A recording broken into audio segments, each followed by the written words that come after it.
Classical mechanics के इस lecture में हम Kepler's law of planetary motion के बारे में पढ़ेंगे। केपलर्स के लॉ ऑफ प्लैनेटरी मोशन किसी प्लैनेट के अपने स्टार के चारों ओर मोशन को डिस्क्राइब करता है। इस प्लैनेटरी लॉ ऑफ मोशन में 3 लॉज दिए गए हैं जिनके बारे में अभी हम डिटेल में बात करेंगे। तो स्टार्ट करते हैं फर्स्ट लॉ से।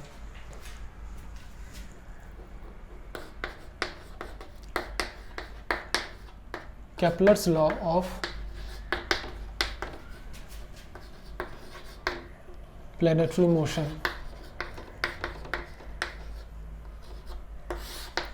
Okay, first law, the law of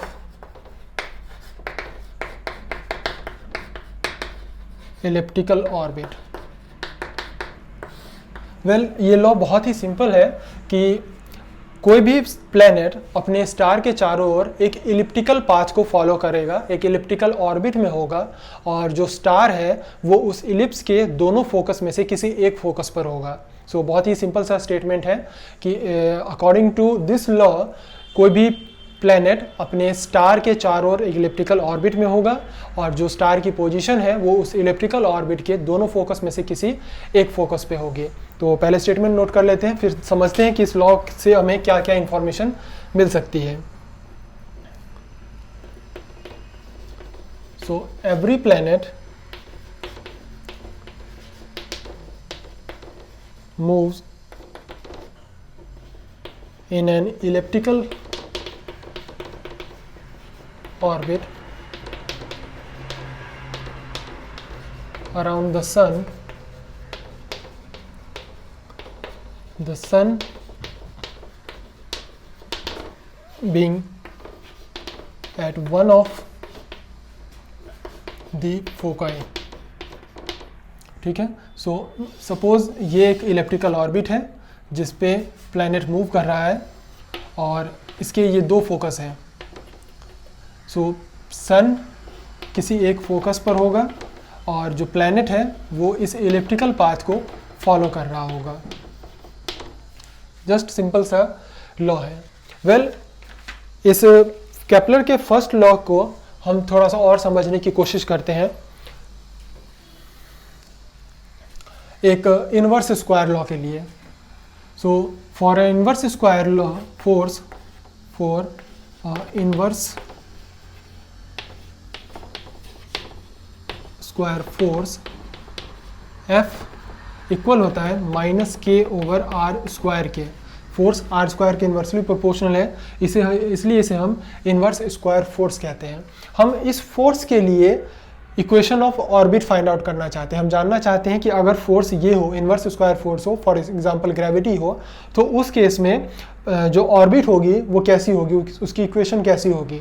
so force हमें गिवन है और हम इक्वेशन ऑफ ऑर्बिट को काम में लेके ऑर्बिट फाइंड आउट करना चाह रहे हैं। सो इक्वेशन ऑफ ऑर्बिट से स्टार्ट करते हैं। इक्वेशन ऑफ ऑर्बिट पहले हम पढ़ चुके हैं कि equation of orbit d/u/d plus u equals to -m/j² f of u होती है, जहाँ u वेयर u 1/r होता है।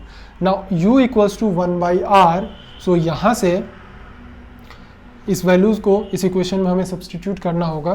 तो ये इक्वल हो जाएगा f of u equals to -k/u² के। 1/r को u से रिप्लेस कर देंगे तो ये -k/u² हो जाएगा। नाउ इन वैल्यूज़ को इस इक्वेशन में सब्सटीट्यूट कर देते हैं तो ये हो जाएगा d/u/d² plus u equals to -m/j²u² and f of u की जगह ये वैल्यू सब्सटीट्यूट कर दें तो k/u²। ओके, सो ये दोनों कैंसिल आउट हो जाएंगे और जो इक्वेशन बचेगी वो होगी d/u/d² plus u equals two plus m/k/j²। ठीक है, इसे और फर्दर सॉल्व करने की कोशिश करते हैं, थोड़ा सा रीअरेंज कर दें। So du/d² plus u -mk/j² equals to 0, just हमने इसे लेफ्ट हैंड साइड में शिफ्ट किया है और मान लेते हैं कि ये जो टर्म है late u minus M K over J square x के इक्वल है। सो अगर u minus M K over J square x के इक्वल है तो d2u over D theta square equal होगा d2x over D theta square के। इसका 2 बार थीटा के रिस्पेक्ट में डिफरेंशिएट करेंगे पूरे टर्म का, तो ये तो कांस्टेंट है 0 हो जाएगी और ये इक्वल हो जाएंगे। सो दिस इज इक्वेशन 1 2। इक्वेशन 2 को 1 में सब्सटीट्यूट कर देते हैं। इसे आप नोट करना चाहे तो नोट कर लें, फिर हम आगे इसे सॉल्व करेंगे।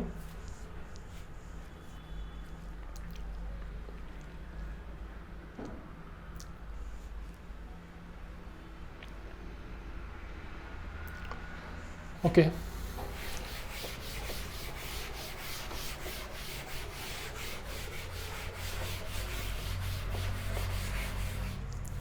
सो जब आप ये वैल्यू इस इक्वेशन में सब्सटीट्यूट करेंगे तो ये इक्वेशन हो गई from equation 1 and 2 d2x over D theta square plus इस पूरे टर्म की जगह x इक्वल्स टू 0। ये एक सेकेंड ऑर्डर डिफरेंशियल इक्वेशन है जिसका सॉल्यूशन मैं डायरेक्ट लिख रहा हूँ। Solution of this equation a x equals to a cos theta minus theta prime, जहाँ a एंड थीटा प्राइम दोनों ही कांस्टेंट हैं। ठीक है, आप चाहे तो इसे सॉल्व कर लें, मैंने डायरेक्ट इक्वेशन लिखी है। ये इक्वेशन 3 हो गई। नाउ इक्वेशन 3 में वापस से ये वैल्यू सब्सटीट्यूट कर देते हैं जो हमने x माना था। सो इक्वेशन 2 से x की वैल्यू को वापस से इस इक्वेशन में रख देते हैं। फ्रॉम इक्वेशन 2 and 3 x की जगह हो जाएगा u minus M K over J square equals to a cos theta minus theta prime. ठीक है, और स्टार्टिंग में हमने माना था कि u जो है वो 1/r के इक्वल है, तो ये वैल्यू भी यहाँ रख देते हैं। तो ये हो जाएगा 1/r minus M K over J square equals to a cos theta minus theta prime के। ठीक है, इसे थोड़ा सा और रीअरेंज करते हैं। So 1/r equals to M K over J square plus a cos theta minus theta prime.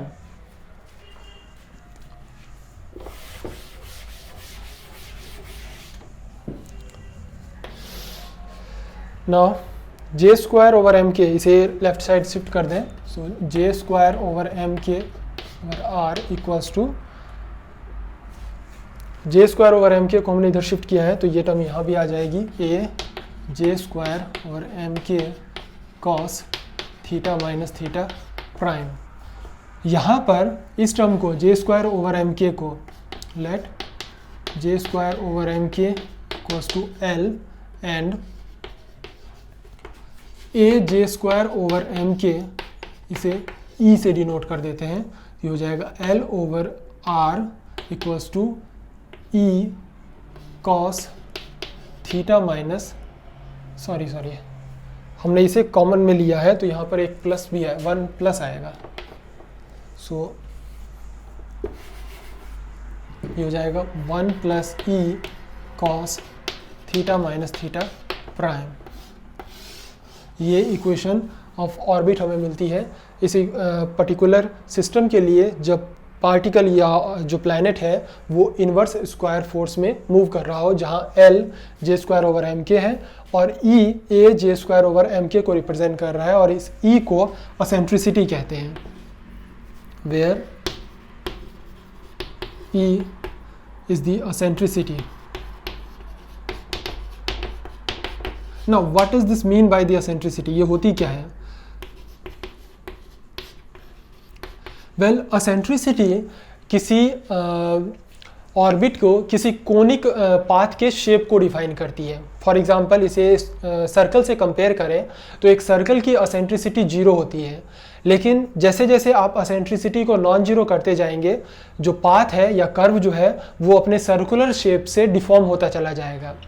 तो किसी भी कोनिक शेप की असेंट्रिसिटी डिफॉर्मेशन बताती है कि वो सर्कुलर शेप से कितना डिफॉर्म्ड है। ठीक है, तो ये वही असेंट्रिसिटी है जिसे ए जे स्क्वायर ओवर एम के फॉर्म में लिखा गया है। इसे आप एनर्जी के फॉर्म में भी लिख सकते हैं। और इन टर्म्स ऑफ एनर्जी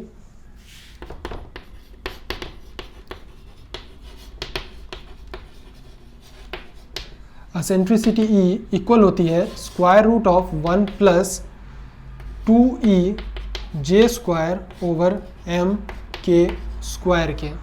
ठीक है, तो इस असेंट्रिसिटी को आप इन टर्म्स ऑफ एनर्जी भी लिख सकते हैं, जो कि इस रिलेशन से दी जाती है। तो ये रिलेशन हमारे काम आएगी, जिससे हमें बाद में ज़रूरत भी पड़ेगी। तो आप इसे नोट कर लीजिए।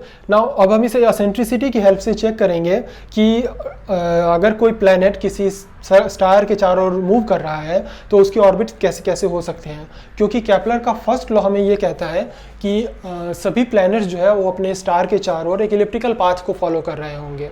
बट ऐसा ज़रूरी नहीं है, पाथ इलिप्टिकल भी हो सकता है, सर्कुलर भी हो सकता है, तो पैराबोला भी हो सकता है। वो डिपेंड करता है कि उस प्लैनेट की एनर्जी कितनी है, उसी के बेसिस पे ये डिफाइन होगा कि उस जिस कर्व पर वो मूव करेगा, जिस पाथ को वो फॉलो करेगा, उसकी असेंट्रिसिटी कितनी होगी, वो हम यहाँ से कैलकुलेट कर लेंगे।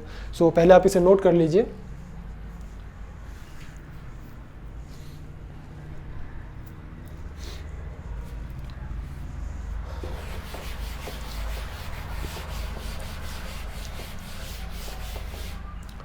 ऑल राइट, सो स्टार्ट करते हैं असेंट्रिसिटी से ही। इन केस कि अगर किसी सिस्टम की असेंट्रिसिटी, किसी पाथ की असेंट्रिसिटी 0 है तो एनर्जी कितनी होगी? Well, if E equals to 0 तो इसे आप सॉल्व कर सकते हैं। E 0 होगा तो 1 इस तरफ आ जाएगा और यहाँ से E की वैल्यू, कैपिटल E जो है एनर्जी, वो इक्वल आएगी -m k square over 2E के 2J स्क्वायर के। और जब असेंट्रिसिटी 0 होती है वो एक सर्कुलर पाथ को रिप्रेजेंट करता है, तो जो कॉनिक शेप होगा वो होगा सर्कल। दैट मीन्स अगर सिस्टम की एनर्जी, प्लैनेट की एनर्जी या टू बॉडी सिस्टम जो भी है हमारा, उसकी एनर्जी इस वैल्यू को फुलफिल करती है, -m k square over 2J square के इक्वल आती है, तो वो एक ऐसे पाथ को फॉलो करेगी जिसकी असेंट्रिसिटी 0 होगी। दैट मीन्स वो एक सर्कुलर ऑर्बिट पे होगा। बट असेंट्रिसिटी E जो है वो लेस देन 1 है, 0 नहीं है बट लेस देन 1 है। इस केस में जब आप एनर्जी कैलकुलेट करने जाएंगे तो एनर्जी आपकी 0 नहीं बल्कि लेस देन 0 आएगी। यहाँ नेगेटिव तब भी आएगी, इससे ग्रेटर होगी, बट तब भी 0 से लेस देन ही रहेगी। और इस केस में जब एसेंट्रिसिटी 1 से कम बट 0 से ग्रेटर होती है तो वो एक इलिप्टिकल शेप को रिप्रेजेंट करता है। और ये वही शेप है जिसकी बात केपलर के first law of planetary motion में कही गई है कि जो प्लैनेट्स होंगे वो अपने सन के अराउंड एक ऑर्बिटल पाथ, इलिप्टिकल पाथ को फॉलो कर रहे होंगे। दैट मीन्स उनकी एनर्जी 0 से तो कम होगी बट इस वैल्यू से ग्रेटर होगी, और जो सर पाथ होगा उसकी असेंट्रिसिटी लेस देन 1 होगी। बट कुछ केसेस में असेंट्रिसिटी इक्वल टू 1 भी हो सकती है, और जब असेंट्रिसिटी इक्वल्स टू 1 होगी यहाँ से, तो असेंट्रिसिटी 1 तभी आ सकती है जब एनर्जी 0 हो। जैसे एनर्जी 0 होगी पूरी टर्म 0 हो जाएगी और असेंट्रिसिटी 1 आएगी। सो इस केस में एनर्जी 0 होगी और ये पाथ एक पैराबोला को रिप्रेजेंट करता है, पैराबोलिक कोनिक होगा। But if E is greater than 1 then energy is also greater than 0, और ये एक हाइपरबोला पाथ को रिप्रेजेंट करता है। सो इस तरह से जैसे जैसे ऑर्बिट के उस पार्टिकल या प्लैनेट की एनर्जी बढ़ती जाएगी, चेंज होती जाएगी, वो जिस पाथ को फॉलो करेगा वो पाथ भी चेंज होता जाएगा। फिजिक्स में हम एक बात जानते हैं कि कोई भी सिस्टम बाउंडेड कहलाता है जब उसकी एनर्जी लेस देन 0 हो, तब वो सिस्टम बाउंडेड होगा। बट अगर सिस्टम की एनर्जी ग्रेटर देन और इक्वल्स टू 0 हो जाती है, 0 से ज़्यादा हो जाती है, तो सिस्टम बाउंडेड नहीं रहता है बल्कि फ्री हो जाता है। यहाँ पर कंपैरिजन करें तो 2 पाथ ऐसे हैं जिसके लिए सिस्टम बाउंडेड है। एक है सर्कुलर शेप के लिए जिसमें एनर्जी नेगेटिव है, और दूसरी इलिप्टिकल शेप है जिसपे एनर्जी लेस देन 0 है। बट बाकी के दोनों पाथ जो है उसमें एनर्जी 0 नहीं है, विच मीन्स कि अगर प्लैनेट इन दोनों ऑर्बिट्स को फॉलो कर रहे हैं, सर्कुलर ऑर्बिट को और इलिप्टिकल ऑर्बिट को, तो वो एक बाउंडेड मोशन में कहलाएंगे। लेकिन अगर एनर्जी और बढ़ा दी जाती है और ग्रेटर देन 0 हो जाती है, तो अब वो प्लैनेट या ऑब्जेक्ट जो है वो सर्कुलर एक बाउंडेड मोशन में नहीं रह पाएगा। तो जहाँ केपलर का फर्स्ट लॉ हमें ये बताता है कि एक प्लैनेट अपने स्टार के चारों ओर किस तरह से मोशन करेगा, किस पाथ को फॉलो करेगा, उसके ऑर्बिट का शेप कैसा होगा, वहीं ये सिर्फ हमें उस ऑर्बिट के बारे में जानकारी दे पाता है। बट एक ही ऑर्बिट में प्लैनेट अलग अलग स्पीड के साथ मोशन करते हैं, उनकी वेलोसिटी अलग अलग होती है, टाइम पीरियड अलग अलग आता है। तो इसे डिफाइन करने के लिए, समझने के लिए हमें second law of Kepler's planetary motion की जरूरत पड़ेगी। तो सेकेंड लॉ की तरफ बढ़ते हैं, पहले आप इसे नोट कर लीजिए।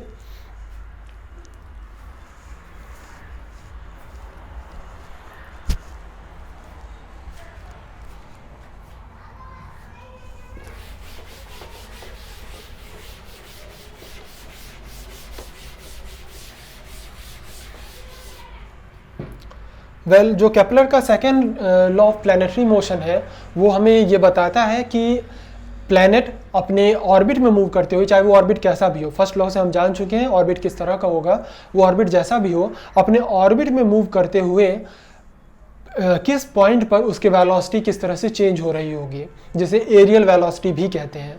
तो केपलर का सेकेंड लॉ का स्टेटमेंट नोट कर लीजिए। इसे द लॉ ऑफ एरिया भी कहते हैं। ये सेकेंड लॉ है। इसके according the radius vector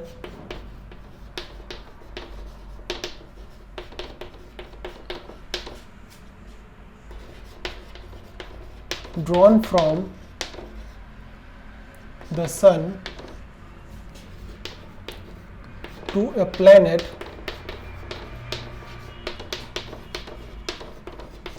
sweeps out equal area in equal time, or which means the aerial velocity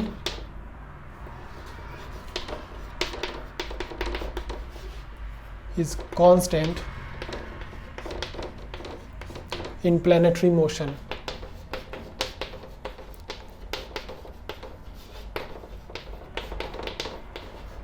okay, so पहले समझते हैं स्टेटमेंट क्या है। स्टेटमेंट के अकॉर्डिंग अगर कोई प्लैनेट जैसे अपने इलिप्टिकल ऑर्बिट में मूव कर रहा है और सन उसके एक फोकस पर मौजूद है और ये प्लैनेट है, तो जो रेडियस वेक्टर होगा, दैट मीन्स प्लैनेट को सन से मिलाने वाला वेक्टर ये r, ये sweeps out equal area in equal time. Suppose कि ये जो रेडियस वेक्टर r है किसी डेल्टा टी टाइम में डेल्टा ए एरिया को स्वीप्स करता है, इतने एरिया को क्रॉस करता है, डेल्टा ए एरिया को क्रॉस करता है, तो दोबारा इतने ही टाइम में जब वो इधर होगा तब भी एग्जैक्टली उतने ही एरिया को कवर करेगा।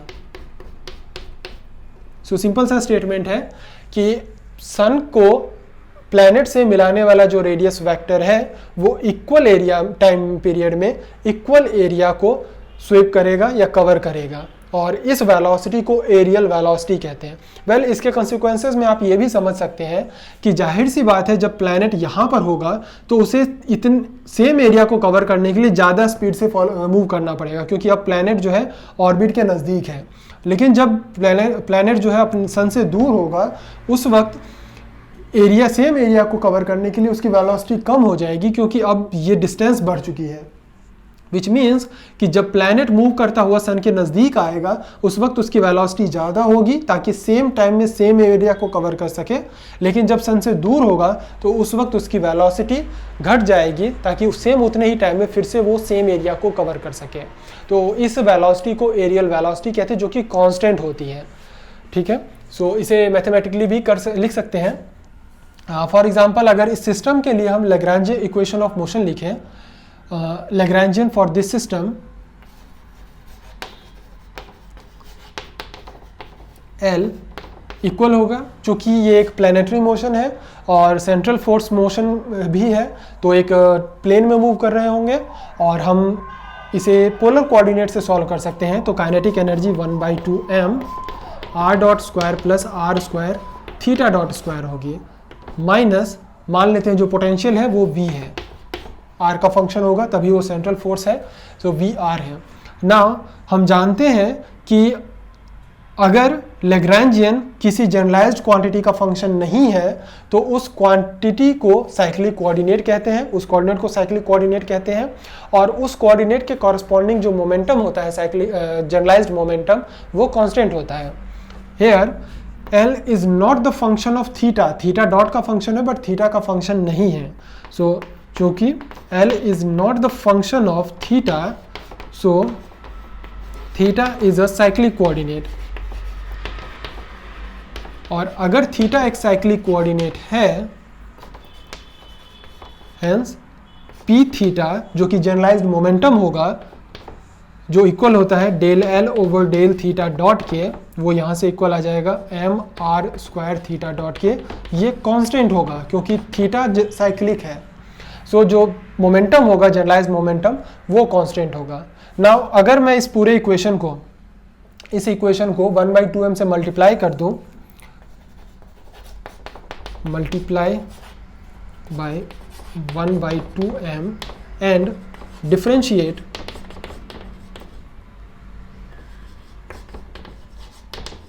with respect to time, ठीक है। 1/2m से मल्टीप्लाई भी करेंगे और टाइम के रिस्पेक्ट में डिफरेंशिएट भी करेंगे। सो टाइम के रिस्पेक्ट में डिफरेंशिएट करें, सो d ओवर dt 1/2m से मल्टीप्लाई करना है, M R square theta dot equals to constant का टाइम के रिस्पेक्ट में डिफरेंशिएशन 0, ठीक है, ये वैल्यू हो जाएगी। नाउ ये हो गया d over D T 1/2 R square theta dot equals to 0, so 1/2 R square theta dot equals to constant, और इस कॉन्स्टेंट को D A over D T कहते हैं, एरियल वेलोसिटी, जो कि कांस्टेंट होती है, जिसकी बात इस स्टेटमेंट में कही गई है, यही वो एरियल वेलोसिटी है,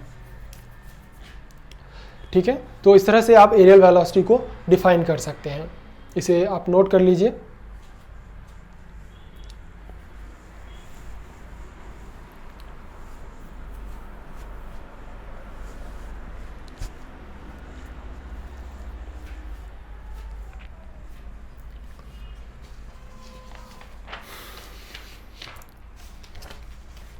अब बात करते हैं केपलर के थर्ड लॉ की।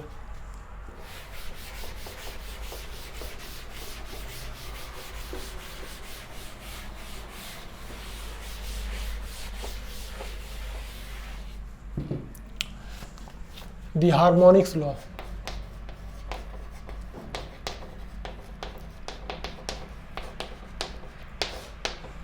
केपलर का थर्ड लॉ हमें यह बताता है कि एक इलिप्टिकल ऑर्बिट पर मूव करते हुए प्लैनेट की जो रोटेशनल वेलोसिटी है, ऑर्बिटल वेलोसिटी, अपने सन के चारों ओर मूव करने के लिए जो टाइम पीरियड चाहिए, ऑर्बिटल टाइम पीरियड, वो किस तरह से वेरी करेगा। अकॉर्डिंग टू द स्टेटमेंट, इस लॉ के अकॉर्डिंग, अगर कोई प्लैनेट अपने सन के चारों ओर, स्टार के चारों ओर एक इलिप्टिकल पाथ पर अगर मूव कर रहा हो, तो उसके वन रोटेशन कंप्लीट करने में जो ऑर्बिटल टाइम पीरियड लगेगा t, उसका स्क्वायर उस इलिप्टिकल पाथ के सेमी मेजर एक्सिस के क्यूब के प्रोपोर्शनल होता है। इसका स्टेटमेंट नोट कर लीजिए आप, फिर इसे आगे समझते हैं। The square of the period of revolution of the planet around the sun is proportional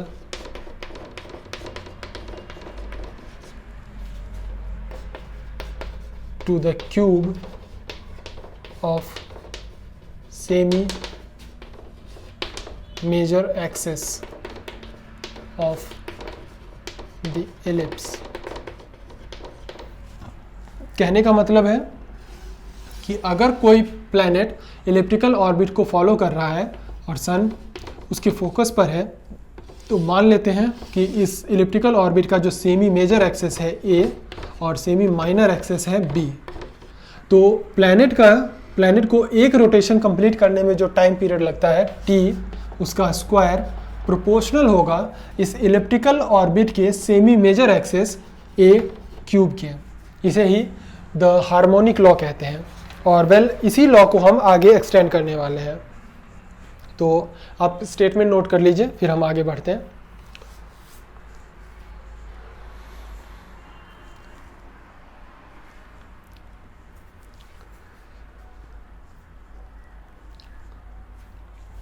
ठीक है, तो आगे बढ़ने के लिए हम दूसरा डायग्राम काम में लेंगे। ये इलिप्टिकल पाथ है और ये सन है।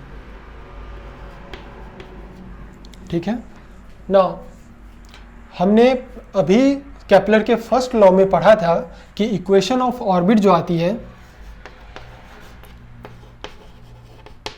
ऑर्बिट वो L over R equals to 1 plus E cos theta minus theta prime है। ठीक है, समझते हैं कि इसका मतलब क्या है। यहाँ पर जो एंगल दिया गया है थीटा माइनस थीटा प्राइम, वो एक्चुअल में ये एंगल है। अब सन चूंकि इस इलिप्टिकल पाथ के फोकस पर मौजूद है, तो यहाँ से दो डिस्टेंसेस होंगे। ये तो इसका रेडियल डिस्टेंस है r, at particular time planet और सन के बीच का डिस्टेंस, जबकि सन से प्लैनेट का बीच का मिनिमम डिस्टेंस कितना हो सकता है वो ये होगा, इसे r1 कह देते हैं। और मैक्सिमम डिस्टेंस हो सकता है ये लेंथ, जब प्लैनेट अपने सन से सबसे ज़्यादा दूरी पर होगा तो ये r2 हो जाएगी। इसके अलावा इस पूरे इलिप्टिकल ऑर्बिट का सेमी मेजर एक्सिस ए है और सेमी माइनर एक्सिस बी है। ठीक है, सो अगर इन केस मान लेते हैं कि जो r है रेडियल वेक्टर वो r1 के साथ कोइंसाइड कर रहा हो, if r is coincide with r1, अगर r1 के साथ कोइंसाइड करता है तो theta minus theta prime angle 0 degree होगा। Theta minus theta prime is 0, और जब थीटा माइनस थीटा प्राइम हो तो cos 0 1 होता है। सो L ओवर R, इस वक्त जब r1 के साथ कोइंसाइड करेगा तो इसे r1 लिख सकते हैं, ये हो जाएगा 1 प्लस E। नाउ एक बात का और ध्यान रखें कि r1 एक्चुअल में r मिनिमम भी है, क्योंकि ये मिनिमम वो डिस्टेंस है जो सन और प्लैनेट के बीच में हो सकती है, तो इसे L ओवर R मिनिमम भी लिख सकते हैं। ये इक्वेशन 1 है, ये 2। Similarly if R coincide with R2, अगर R2 के साथ कोइंसाइड करता है तो जो एंगल होगा थीटा माइनस थीटा प्राइम वो पाई के इक्वल होगा, ये पूरा एंगल, और cos पाई -1 होगा। So L over R2 equals to 1 minus E, और R2 एक्चुअल में R मैक्सिमम भी है तो इसे L ओवर R मैक्सिमम लिख सकते हैं। ये इक्वेशन 3 हो गई। ठीक है, इन दोनों इक्वेशंस को काम में लेते हैं।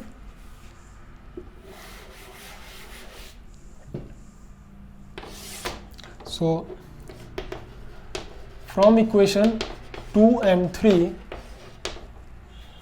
इन दोनों को काम में लें तो R maximum over R minimum equal होगा 1 plus E over 1 minus E के। ठीक है, यहाँ तक कोई इशू नहीं है। वापस से एक बार प्लैनेट पर ध्यान देते हैं, प्लैनेट के ऑर्बिट पर ध्यान देते हैं। ये इलिप्टिकल ऑर्बिट है, ये सन है, this one is R1 and this one is R2। अभी हमने सेकेंड लॉ में ये पढ़ा कि जब प्लैनेट अपने सन के सबसे नज़दीक होता है तो उस वक्त उसकी वेलोसिटी सबसे ज़्यादा होती है, क्योंकि उतने ही टाइम पीरियड में अब उसे उस एरिया को कवर करना है। जबकि जब वो दूर होगा तो ये डिस्टेंस बढ़ जाने की वजह से अब उसकी एरियल वेलोसिटी घट जाती है, जिसकी वजह से अब ताकि सेम एरिया को कवर कर सके। विच मीन्स जब सन R1 के नज़दीक होगा, R1 डिस्टेंस पर होगा प्लैनेट अपने सन से, तो वेलोसिटी उसकी सबसे ज़्यादा होगी, लेकिन जब R2 डिस्टेंस पर होगा तो सबसे कम होगी। सो व्हेन R मैक्सिमम, जब R मैक्सिमम है तो उस वक्त वेलोसिटी मिनिमम होगी। So this should be proportional to V minimum and this should be proportional to V maximum. Okay,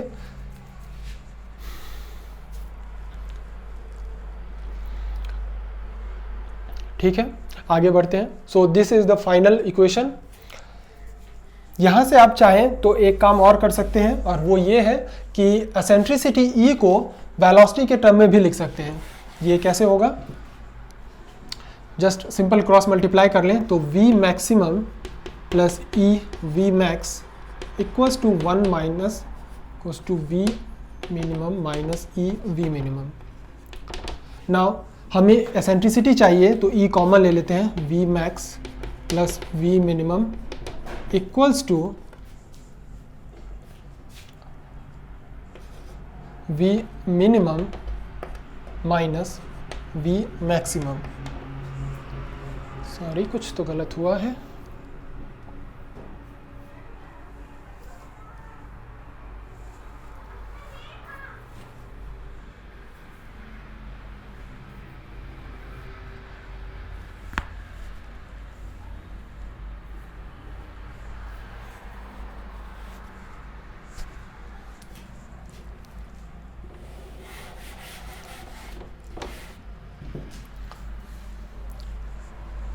okay, आप चाहें तो इस टर्म को एसेंट्रिसिटी के फॉर्म में भी लिख सकते हैं, एसेंट्रिसिटी को वेलोसिटी के टर्म में लिख सकते हैं। क्रॉस मल्टीप्लाई करें तो ये हो जाएगा V max plus E V max equals to V minimum minus E V minimum. ठीक है, हमें एसेंट्रिसिटी चाहिए, so V maximum plus V minimum equals to V minimum minus V maximum. क्या हो रहा है?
ठीक है, इसे थोड़ा सा और सिंप्लीफाई करने की कोशिश करते हैं। इसके लिए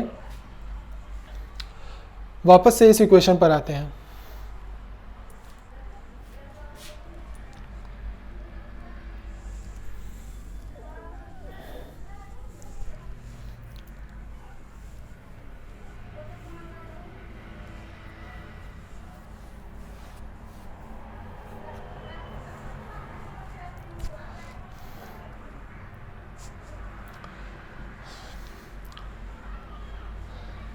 इलिप्टिकल ऑर्बिट के लिए इसे थोड़ा सा और सिंप्लीफाई करने की कोशिश करते हैं।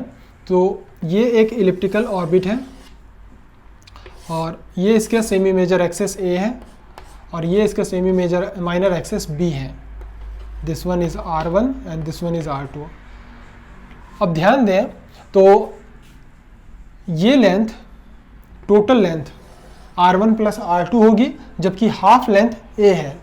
So semi major axis A को हम R1 और R2 के टर्म में लिख सकते हैं।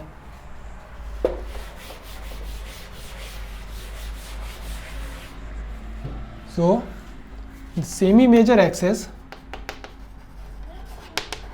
A जो है वो इन दोनों के टोटल यानी R1 प्लस R2 का हाफ होना चाहिए, क्योंकि R1 और R2 मिलकर टोटल लेंथ देते हैं, जबकि उसका हाफ लेंथ जो है वो सेमी मेजर एक्सेस है। और R1 और R2 की वैल्यू हम ऑलरेडी कैलकुलेट कर चुके हैं।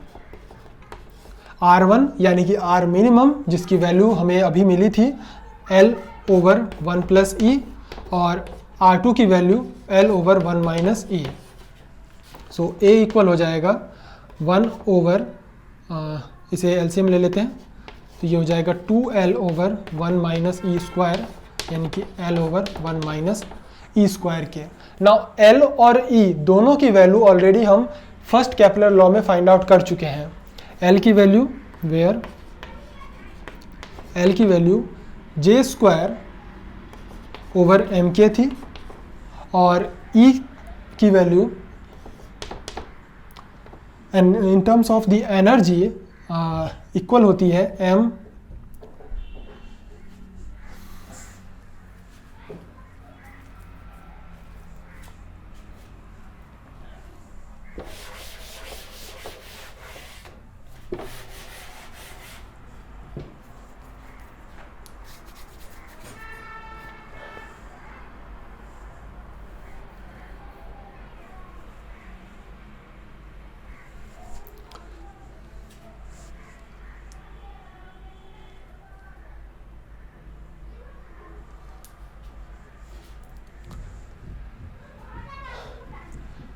ठीक है, इसे और आगे फर्दर सॉल्व करने की कोशिश करते हैं।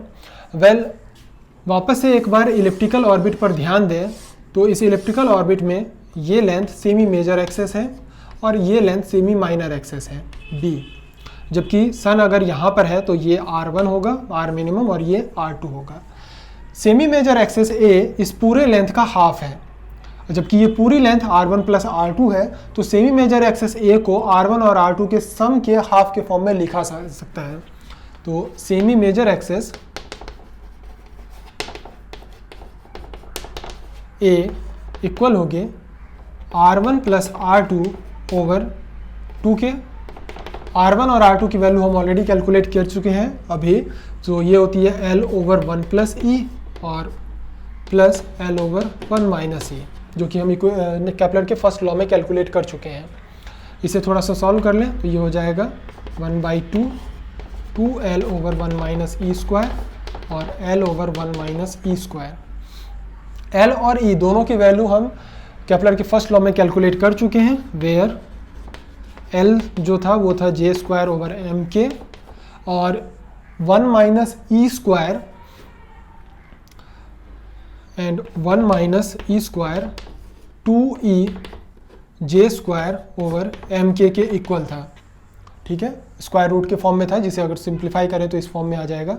इन दोनों ही वैल्यूज को इक्वेशन में सब्सटीट्यूट कर दें तो A की वैल्यू हो जाएगी minus L equals to this, सो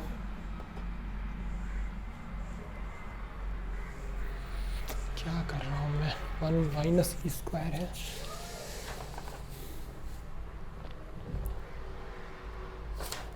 ये नेगेटिव में होगा।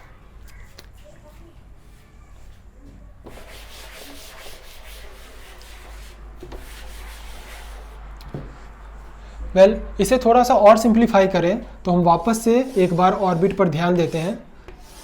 ये इस ऑर्बिट का सेमी मेजर एक्सेस है इलिप्स का, और ये सेमी माइनर एक्सेस B है। अगर सन फोकस पर है तो ये R1 होगा और ये R2 होगा, R मिनिमम और R मैक्सिमम। ध्यान दें तो सेमी मेजर एक्सेस इस पूरी लेंथ का हाफ है, जबकि ये पूरी लेंथ R1 प्लस R2 है। तो हम सेमी मेजर एक्सेस को R1 और R2 के फॉर्म में लिख सकते हैं। So semi major axis A equal होगा R1 plus R2 by 2k, और R1 और R2 दोनों वैल्यू हम ऑलरेडी कैलकुलेट कर चुके हैं। सो A इक्वल हो जाएगा 1/2, R1 की value L/1 plus e and plus L/1 minus e. इसे सॉल्व कर दें तो ये हो जाएगा 2L/1 माइनस ई स्क्वायर, और A की वैल्यू हमें मिलेगी L/1 माइनस ई स्क्वायर। ना यहाँ भी हम L और E दोनों की वैल्यू फर्स्ट केपलर लॉ में कैलकुलेट कर चुके हैं, और L की वैल्यू थी J²/mk, जबकि E असेंट्रिसिटी हमने कैलकुलेट की थी √1 प्लस 2E J²/mk। हमें वैल्यू चाहिए 1 माइनस ई स्क्वायर की, तो ये हो जाएगी 1 minus E square equals to minus 2e J square over M K. ठीक है, इन दोनों वैल्यूज को इस इक्वेशन में सब्सटीट्यूट कर देते हैं, तो a इक्वल होगा माइनस एल की value J square over M के multiplied by 1 over 1 minus E square. So 1 minus E square की वैल्यू ये वाली रख दें, तो ये इक्वल हो जाएगा 2e जे स्क्वायर एम के। m से m कैंसिल और e से जे स्क्वायर से जे स्क्वायर कैंसिल, और सॉरी एक टर्म छूट गया कि ई स्क्वायर के स्क्वायर था, so this one is K से K cancel. So a equals to minus K over 2a। ये फाइनल रिलेशन है जो हमें मिलता है एक इलिप्टिकल पाथ के लिए। अगर कोई प्लैनेट अपने इलिप्टिकल पाथ पर मूव कर रहा हो जिसमें फोर्स का कांस्टेंट k है, क्योंकि हमने फोर्स को कंसीडर किया था कि जो f ऑफ r है वो minus K over are square है, तो फोर्स कांस्टेंट अगर k है और सर्कल या जो प्लैनेट है उसकी एनर्जी E है, तो उसकी एनर्जी पूरी तरह से उस इलिप्टिकल पाथ के सेमी मेजर एक्सेस A पर डिपेंड करती है। तो केपलर के थर्ड लॉ ऑफ मोशन से हम किसी इलिप्टिकल पाथ के किसी इलिप्टिकल ऑर्बिट की टोटल एनर्जी को फाइंड आउट कर सकते हैं अगर हमें उस इलिप्टिकल ऑर्बिट का सेमी मेजर एक्सेस A मालूम हो। तो ये तीन इक्वेशंस थे, लॉज थे जो कि किसी प्लैनेटरी मोशन को एक्सप्लेन करते हैं। वेल इन लॉज पर बेस्ड कुछ न्यूमेरिकल प्रॉब्लम्स हैं जिनकी हम प्रैक्टिस कर लेते हैं। आप चाहे तो इसे नोट कर लीजिए।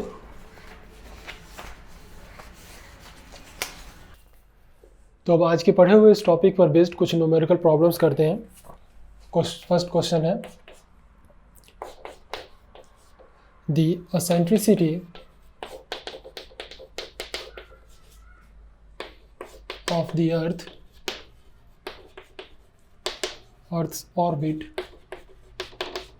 is 0.0167. Calculate the ratio of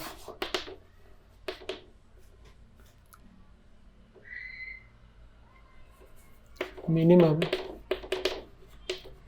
and maximum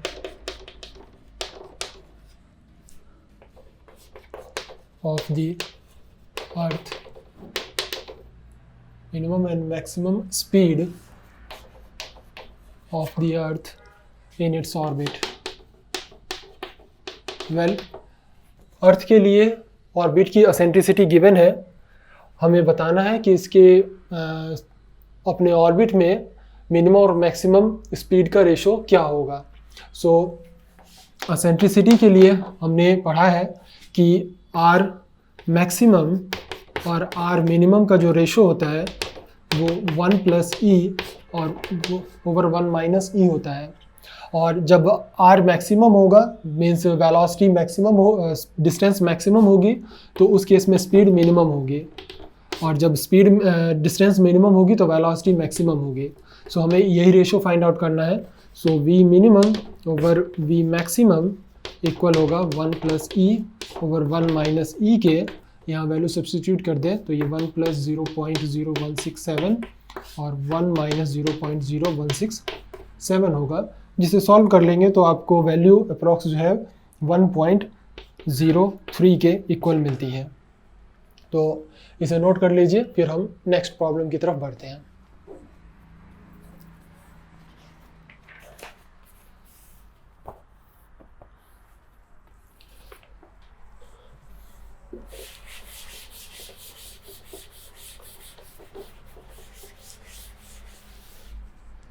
next question है,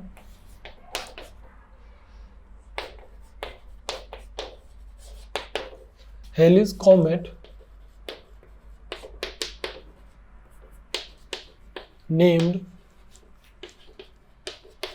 for the English astronomer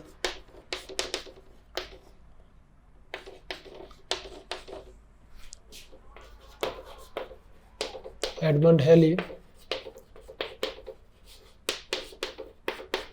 follows a very eccentric orbit with eccentricity 0.967 at closest approach, जिसे द पेरिहेलियन कहते हैं. The comet is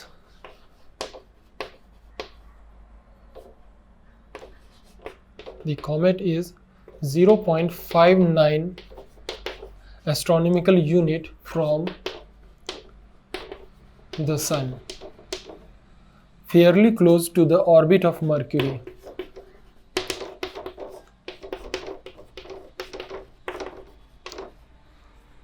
To the orbit of Mercury. What is the comet?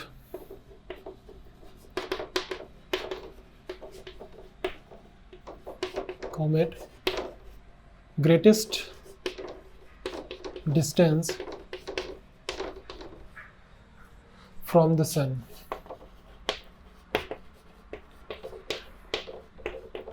And it is also given कि एक astronomical unit जो है वो around 1.5 into 10⁸ kilometre है. Well, एक एस्ट्रोनॉमिकल यूनिट जो है वो सन से अर्थ के बीच की एवरेज डिस्टेंस को कहते हैं, जो कि 1.5 इंटू 10⁸ किलोमीटर है.